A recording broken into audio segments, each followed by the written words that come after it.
इथून जातो.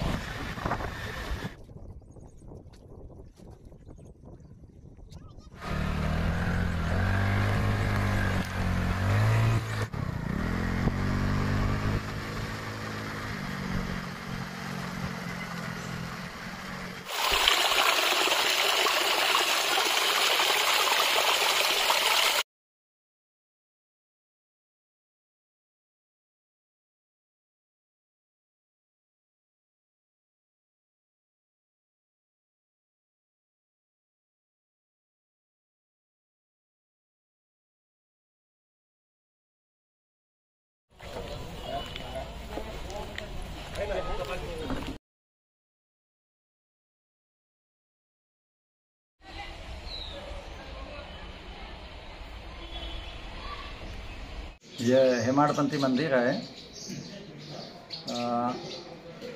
आता ये 950 वर्षापूर्वीचं मान्यता आहे. पुरातत्व विभागमध्ये याचा लेख आहे. आणि असं काहीतरी यांची वेगळीच घाई चालू असते ऑलवेज.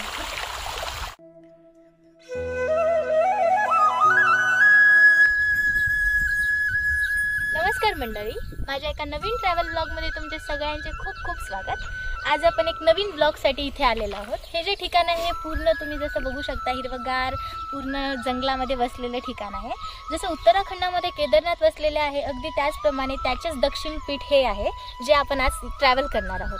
तर आज आपण आलेलो आहोत नांदेड जिल्ह्यातील हदगाव तालुक्यातील केदारगुड्या येथे. याला दक्षिण पीठमधून केदारनाथचे ओळखले जाते. ज्याप्रमाणे उत्तराखंडातील केदारनाथ हे बर्फामध्ये वसलेलं आहे अगदी त्याचप्रमाणे इथलं जे केदारनाथ आहे हे हिरवागार झाडांमध्ये वसलेलं आहे. आणि मी तुम्हाला या ठिकाणाबद्दल पूर्ण माहिती देणार आहे. शेवटपर्यंत व्लॉग नक्की बघा.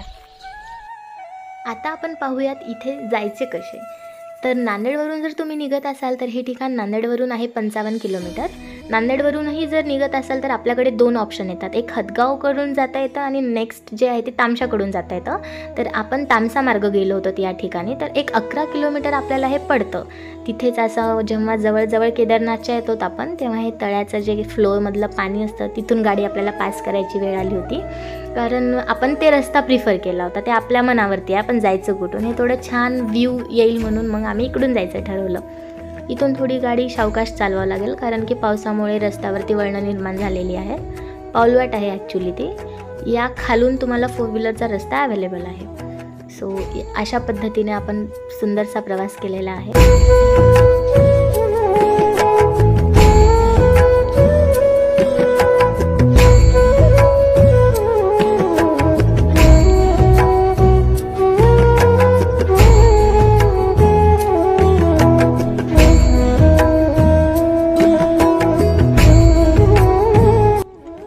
निरनिराळ्या डोंगरांचा अनुभव जवळून घेता येतो जेव्हा आपण केदारनाथच्या प्रवासासाठी निघतो. आणि या सगळ्या डोंगरांच्या रस्त्यांमधून तळ्याच्या जवळून हे सगळं जेव्हा करून आपण प्रवास करतो तेव्हा प्रवासाची मज्जा काहीतरी औरच असते. आणि या प्रकारे डोंगरांमधून प्रवास करून आपण केदारनाथला पोहोचलो.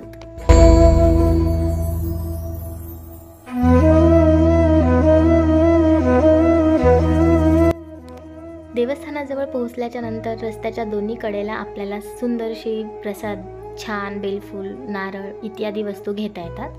खरं तर श्रावण महिन्यामध्ये इथं भाविक हजारोंनी गर्दी करतात. संपूर्ण महाराष्ट्रामधून दर्शनासाठी आतुरलेले भाविक इथे येत असतात.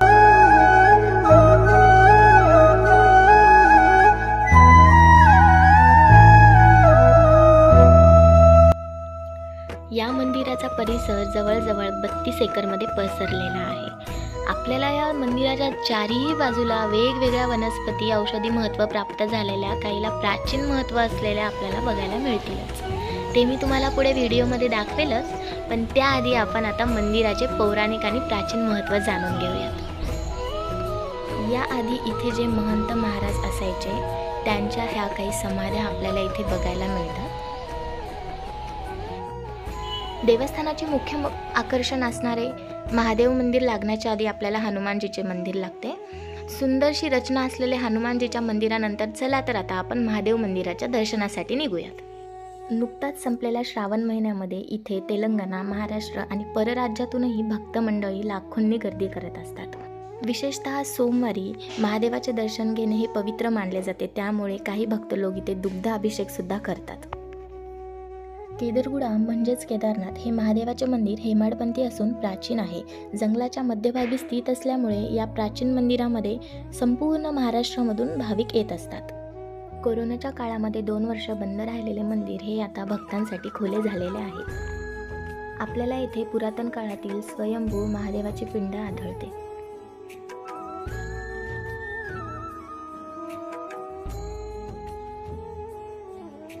मंदिराच्या मुख्यद्वारातून प्रवेश करताना प्रथमतः आपल्याला केदारनाथ मंदिराचा गाभारा लागतो. येथून खाली पायऱ्या उतरून केदारनाथ मंदिराच्या गाभाऱ्यात जाऊन आपल्याला दर्शन घ्यावे लागते. ही मंदिरातील मुख्य पिंड अंदाजे 5 फूट भुयारामध्ये आहे आणि याच पिंडीमध्ये अखंडित पाण्याचा झरा वाहतो. हे दृश्य पाहिल्यानंतर भगवान शंकराच्या जटेतून जणू काही गंगा उतरली आहे असेच वाटते.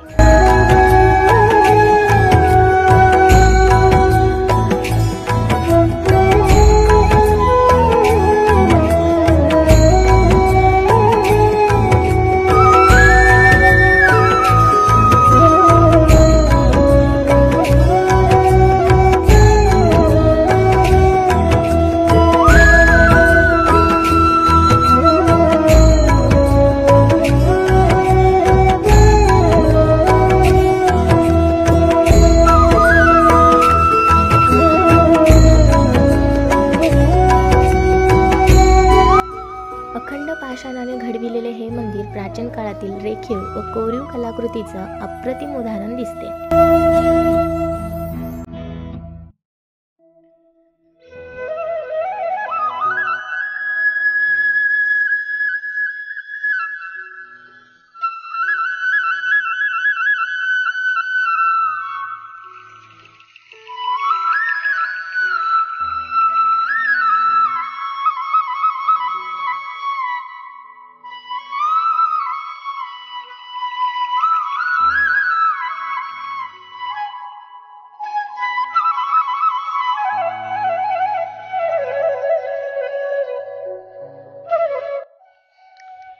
या परिसरातील वजनदार दगड उचलून मंदिराभोवती प्रदक्षिणा मारल्याने इच्छापूर्ती होते अशी भाविकांची श्रद्धा आहे. येथील अनेक भाविकांकडून असे ऐकण्यात आलेले आहे की हे देवस्थान जागृत देवस्थान आहे.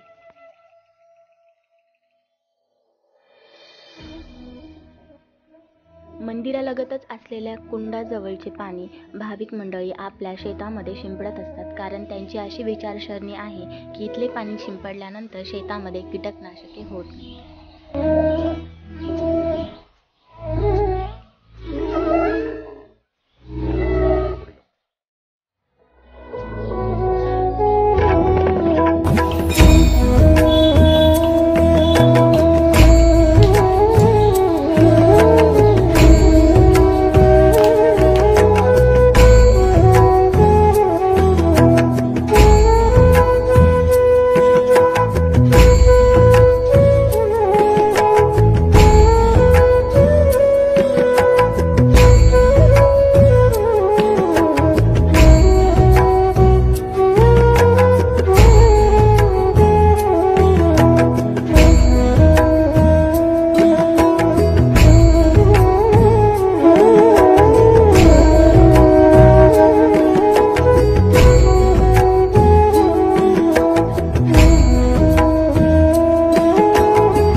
येथील महंत महाराजांकडून या मंदिराबद्दलची माहिती जाणून घेऊयात. मी मृत्युंजय भारती, केदारनाथ महादेव मंदिर, केदारगुड़ा. दसनाम नागा सन्यासी पंचायती अखाड़ा माँ निर्वाणी के अंतर्गत का स्थान है. ये हेमाडपंथी मंदिर आहे. आता हे 950 वर्षापूर्वीचं मान्यता आहे. पुरातत्व विभागमध्ये ज्याचा लेख आहे.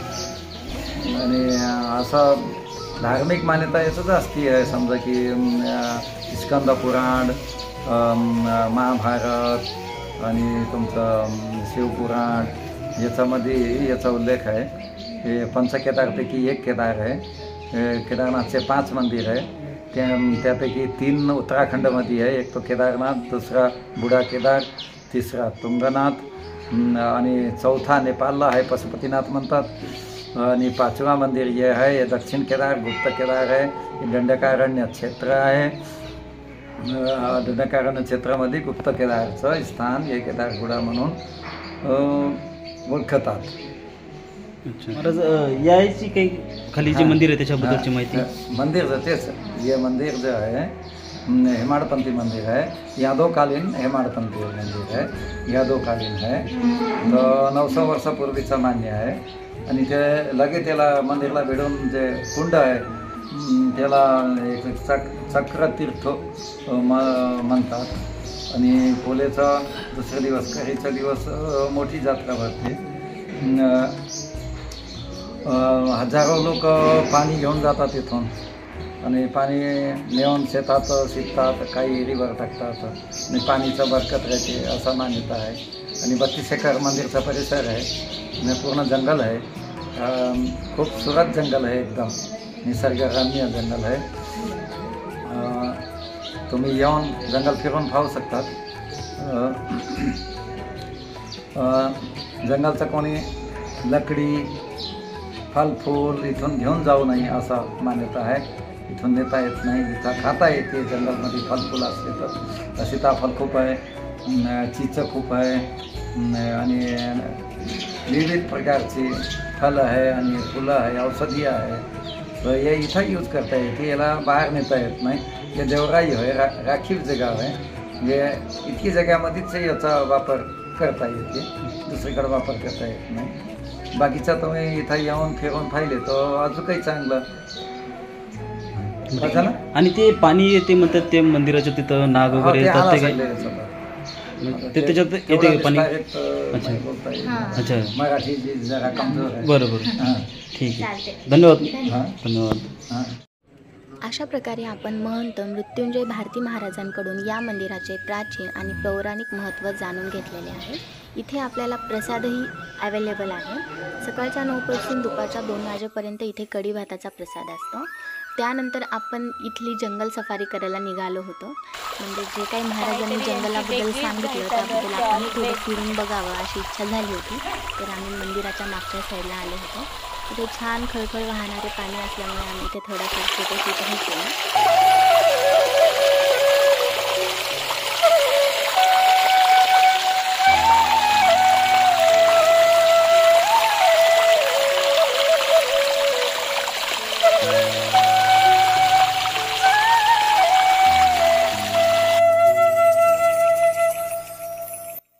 आपल्यासोबत हे तेथील नरेंद्र महाराज आहेत, जे की आपल्याला त्यांचा एरिया दाखवत होते आणि आम्हीही त्यांच्याबरोबर ड्रोननी हा एरिया शूट करून घेतलेला आहे.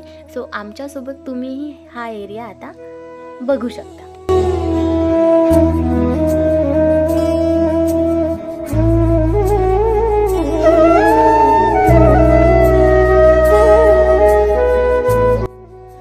भारती महाराजांनी आपल्याला दिलेल्या माहितीवरून असे लक्षात आलेले आहे की मंदिरालगतच लहान लहान 7 तळ्यांचा निर्माण त्यांनी केलेला आहे. पण इथे झाडी एवढी घनदाट आहे की आपल्याला ते तळे या शूटमध्ये दिसत नाही आहेत.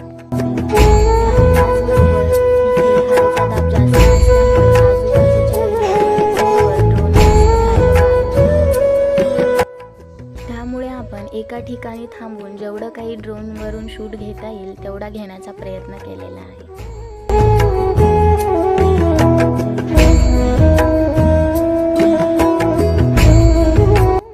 मंदिर परिसराला जंगलाचा वेढा आहे आणि निसर्गाच्या सानिध्यामध्ये पावसाच्या खळखळणाऱ्या कड्या कपाऱ्यातून वाहणारा झरा विशेषतः श्रावण महिन्यामध्ये भक्त मंडळींचे लक्ष वेधून घेत असतो. त्यामुळे इथे लाखोंनी पब्लिक गोळा होत असते.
परिसरामध्ये 50 ते 60 फूट उंच झाडे विविध प्रकारची आहेत, ज्यावर मवळांचे वास्तव वर्षानुवर्षांपासून आहे.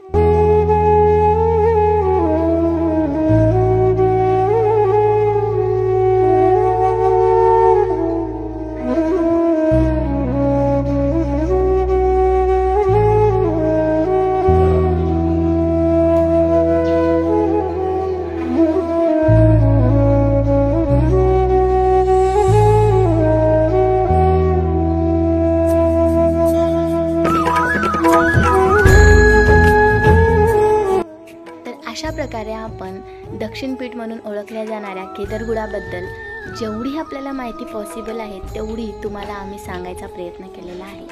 सो तुम्हाला ही माझी माहिती कशी वाटली हे मला नक्की कमेंट्सद्वारे कळवा आणि अवश्य एकदा या ठिकाणी भेट द्या. भेटूया नेक्स्ट व्हिडिओमध्ये. बाय.